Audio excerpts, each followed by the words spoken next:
mane užtrumpino šiek tiek, galvoju. Bet, iš reality income turėti 200% pliusą yra stipru. Vienas tas gulintis policininkas ir viskas. Maždaug taip. Klaida. Error. Ir kada juos reikėjo įsigyti? O jūs dinozaurus matėte? Arba jūs meluojat, arba portfelis meluojat. Ta prasme, vienas iš dviejų. Šiandien analizuosim tikro žmogaus portfelį ir pasižiūrim, ką mes ten rasim. Aptarsim, ką daro gerai, ką galbūt galima gerinti, o gal iš tikrųjų paraustinsim ir, žinai, padeginsim. Tikrai aptarsim, ką daro blogai. Tikrai aptarsim, ką daro blogai. Tai apie tai yra publika portfelių raustai. Tai važiuojam. Gerai, tai šios dienos investuotojo bendros pajamos yra 2000, santaupų suma 6000. Investavimo priežastis - finansiniai laisviai. Kiek laiko investuoja? 1,5 metų.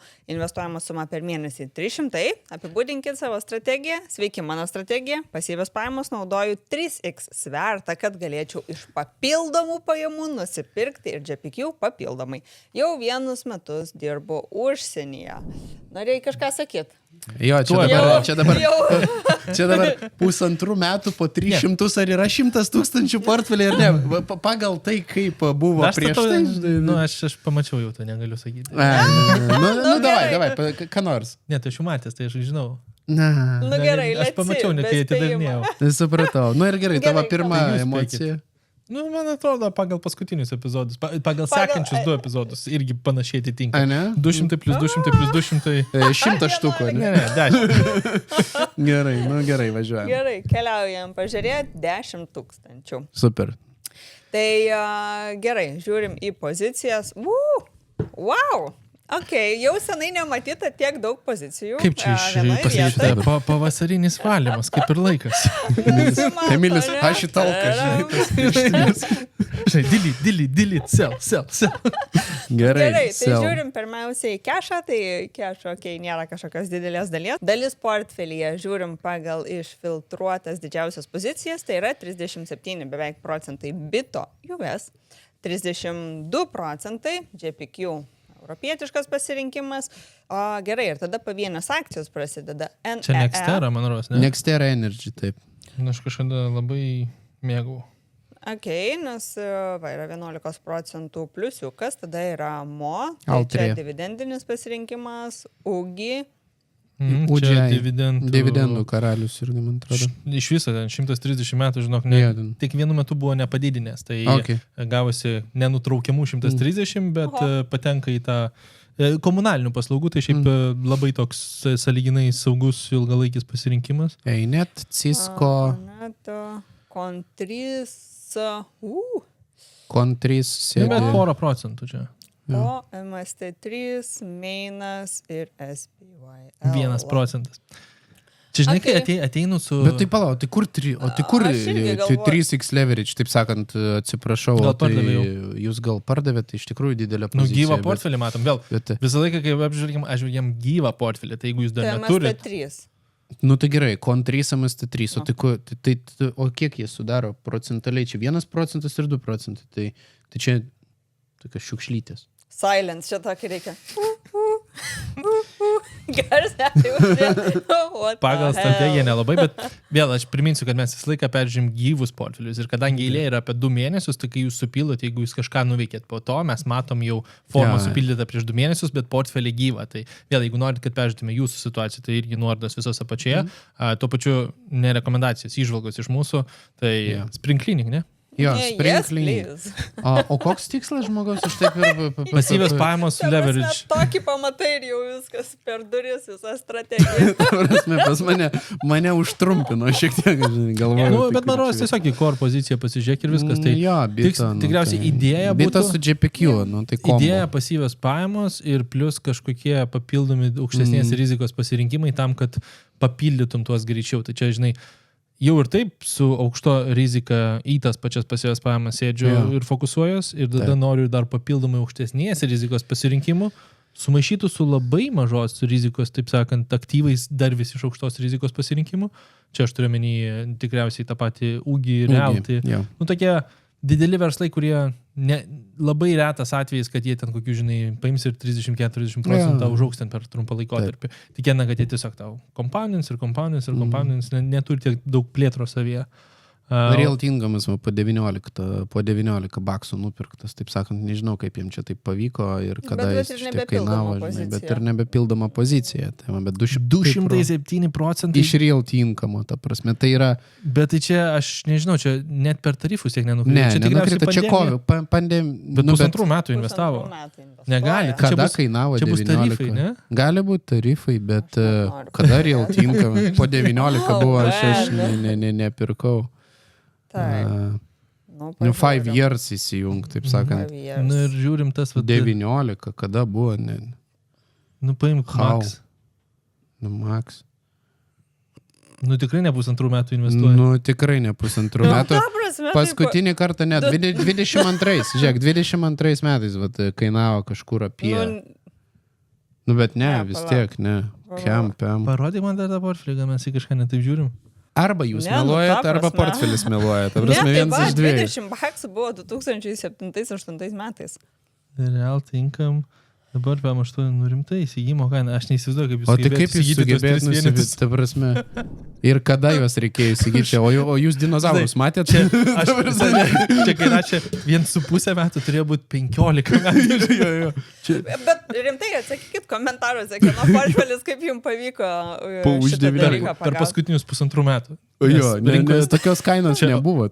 OTC susitariau su kažkuo, kad parduos pigiau, žinai. 3, bet... Ir žinai, ir čia nėra tas, kur gavo dovanų, aš sakyčiau, gali būti, kad gautų dovanų, bet tada 100% ir dovanų gausi rinkos kainą. Ta prasme, jo, bet... Šitas smagus juokelis. Jūsų portfelis, jo. Nu, iš Real Income turėti 200% pliusą yra stiprų. Per pusantrų metų neįmanoma, realiai, bet žiūrėk, įmanoma. Tai vėl, ką aš turėjau galvoje, aš tikriausiai, jeigu tai paišyčiau logiką, sakyčiau, kad pasyvios pajamos iš tos rizikos. Taip. Ir šalia dar didesnės rizikos aktyvai, kurie uždirbtų per tuos, taip sakant, cikliškus pasirinkimus, uždirbtų didesnę grąžą tam, kad aš greičiau pasiekčiau. Tai, taip. Žinai, bėgu ant bėgimo takelio, kuris važiuoja ant dar kitą bėgimo takelio ir kuris yra ant fūros galo, žinai, kad pagaut greitį. Tai vienas tas gulintis policininkas ir viskas. Maždaug taip. Labai juokingas. Čia kur tas Vandamas, nedarai reklama buvo su fūrom, kur ten. Ir bėgimo takelis. Tai labai... Vėl, aš pagirčiau iš tos pradinės. 2000 uždarbis, 6000 finansinė pagalbė rodo, kad net jeigu būtinos išlaidos, jūs tikėtina turit kažkur tarp 3 ir 6 mėnesių, galbūt netgi daugiau finansinė pagalbė. Sutvarkyta. Atrodo viskas gerai. Šitoje vietoje uždarbis irgi daugiau negu vidutinis. Atrodo karjeroje irgi geri sprendimai, judam, taip sakant, teisinga kryptim. Investuojam 300 per mėnesį, kas yra daugiau negu 10%, tai reiškia ne tik pensijai, bet ir anksčiau negu pensijai. Ir taip sakant, turim tą balansą tarp ir dabar ir ateities. Atrodo, tik ofas. Bet tada atsidarom portfelį ir tiesiog per daug visko. Čia jeigu pasyvios pajamos, tai jums reikia sunaikinti 1, 2, 3, 4, 5, 6, 7, 8, 9, 10 pozicijų iš 12. Žinai, taip bendrai paėmus. Vėl, galbūt kai kurios pas jūs veikia kaip tas balansas tokių mažesnių rizikų, bet tai dar vis yra akcijos. Tas pats UGI, tas pats Real Income, milžiniški verslai, bet tai dar vis yra verslai. Jeigu juos palikti tam, kad jie kuo daugiau uždirbtume, tai netitinka logikos. Jie labiau tokie, žinai, kaip, kešų nepavadinčiau, bet yra mažesnio svyravimo, tai tas mažesnis beta tam, kad portfelis mažiau turėtų tų linksmųjų kalnelių. Tuo pačiu ar 2 pozicijos šitoje vietoje yra teisingos įdėti į kriptoaktyvus ir covered call tam, kad jūs tas pasyvias pajamas generuotumėt. Čia irgi klausimas, ar tikrai žinot, kokio rizikos šitie ETF-ai tam, kad... Ar suprantat, kaip jie veikia? Tam, kad sakytumėt, jog man reikia dar papildomai didesnės rizikos, tam, kad uždirbčiau didesnių rezultatų. Tai, aš tikriausiai šitoje vietoje. Mano tikriausiai labai paprasta įžvalga tikriausiai. Jeigu norisi pasyvių pajamų, viskas yra gerai su tais dividendų aristokratais ten ir taip toliau ir panašiai, bet mano galva tada tą portfelį reikėtų pradėti formuoti visiškai nuo kitų skaičių. Ta prasme, jeigu norisi iš pavienių akcijų, nes tada portfelis turi būti suskaidytas į sektorius, tai kaip minimum turėtų būti, taip sakant, 4-5 sektoriai kaip minimum portfelyje ir po kelias kompanijas iš tų pačių sektorių skirtingų, ne tam, kad nepraleisti ir augimą, tam, kad turėti ir tų vadinamų gynybinių akcijų pasirinkimų, mažesniai betai portfelio ir panašiai. Tai man atrodo, kad visą tai prižiūrėti, rebalansuoti laikų, reinvestuoti dividendus ir taip toliau ir panašiai. Man atrodo, kad ne su 10 000 portfelių tą reikėtų daryti. Jeigu su tokiu pasirinkimu, tai aš taip sakant, close all positions spaušiu, ta prasme, pavasario išsivalymas iš tikrųjų.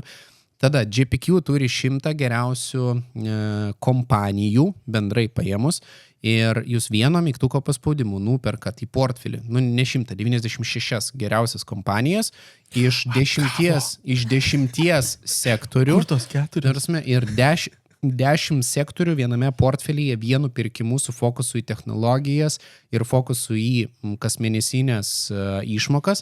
Kada GPQ yra geras pasirinkimas, tuomet jeigu jūs tikitės, kad rinka ateinančius 3, 5, galbūt 10 metų tiesiog bangos į šoną ir neaugs eksponentiškai tai, kaip buvo per paskutinį 10-metį. Mano galva, pakankamai tikėtinas scenarijus, tačiau o kas, jeigu taip nebus ir GPQ turi vieną labai riebų, taip sakant, pliusą ir labai riebų minusą kitoj pusėj.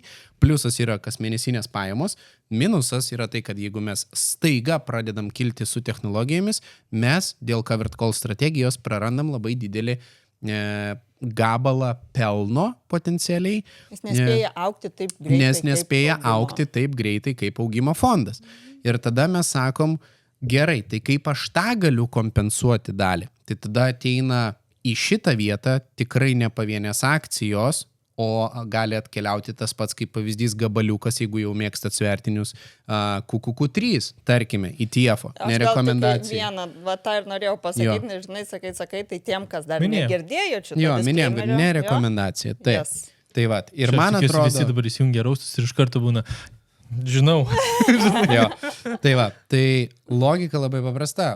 Tada, jeigu fokusas pasyvios pajamos, tai tada vieno mygtuko paspaudimu nuperkam geriausias 96 kompanijas, gaunam pasyvios pajamas kiekvieną mielą mėnesį, automatinis rebalansavimas, automatinis, jeigu reikia pozicijų išmetimas, įdėjimas į portfelį, nulis jūsų darbo, taip sakant.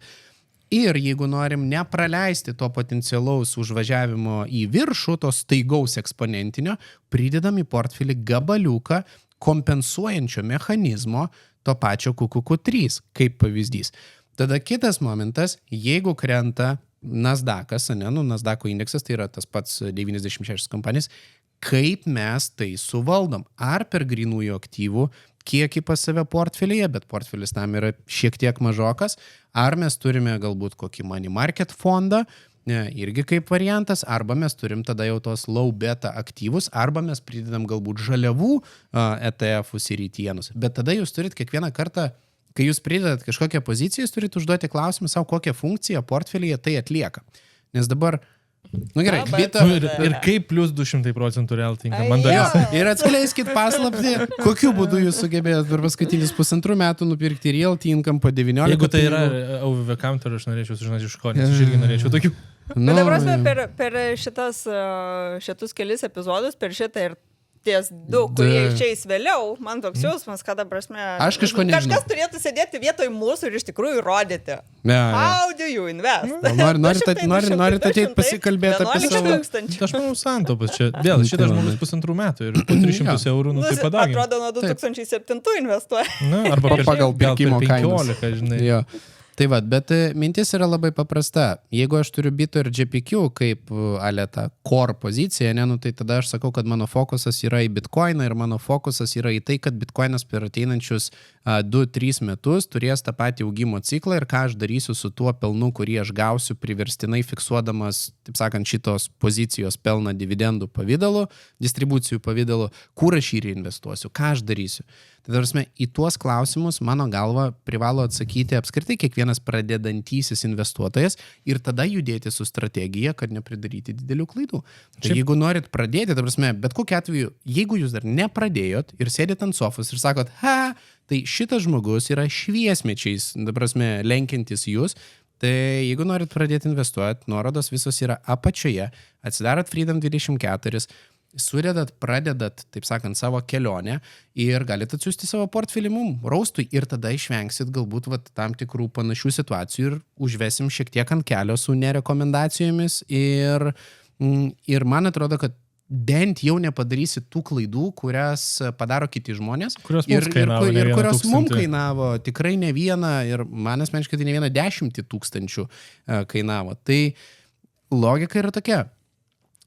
Šiaip iš principo labai faina. Ar galima geriau vienareikšmiškai, svarbiausia tik tai išgryninti tą pačią strategiją. Yes. Tai tiek, tikriausiai visi pritarėm. Spring cleaning ir labiau aiškiau šitą vietą išsisar. Tai va, gerai. Tiek šiam kartui ir iki kito. Va, parodysiu dabar. Žinot, kaip spring cleaning atrodo? Ir liko viena, Aleksandrai, skatinau. Klaida. Error. Mes gerai, mes priimsime. SPY, all good. Gerai, iki kito epizodo. Iki kitų kartų.